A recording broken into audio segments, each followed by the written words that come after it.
Rule curve പ്രകാരം മുല്ലപ്പെരിയാർ അണക്കെട്ട് തുറന്നപ്പോൾ ജനങ്ങളെ വിശ്വാസത്തിലെടുക്കാതെയുള്ള നടപടികളാണ് ഭരണകൂടം കൈക്കൊണ്ടതെന്ന് ഇടുക്കി എംപി അഡ്വക്കേറ്റ് ഡീൻ കുര്യാക്കോസ് കുറ്റപ്പെടുത്തി.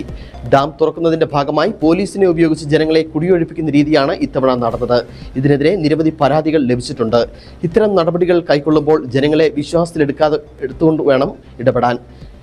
അത്തരത്തിലുള്ള ഇടപെടലുകൾ ഗവൺമെന്റ് നടത്തണമെന്നും എംപി ആവശ്യപ്പെട്ടു. റൂൾ കർവിനനുസരിച്ചുള്ള നടപടികൾ സ്വീകരിക്കുന്നതിൽ വിരോധമില്ല. പക്ഷെ പ്രദേശവാസികളെ വിശ്വാസത്തിലെടുത്ത് അവർക്ക് തക്കതായ ഷെൽട്ടർ പൂർണ്ണതോതിൽ പര്യാപ്തമാക്കിക്കൊണ്ട് അവരുടെ പരാതി പരിഹരിച്ചുകൊണ്ട് വേണം ഈ കാര്യങ്ങളൊക്കെ ചെയ്യാൻ.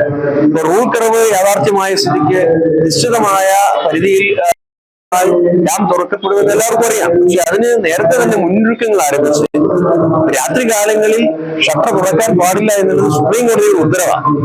അതിനനുസരിച്ചുള്ള നടപടികൾ ഗവൺമെന്റ് അഷ്വർ ചെയ്തിട്ടുള്ള, ജനങ്ങൾക്ക് ഉറപ്പ് നൽകിയിട്ടുള്ള.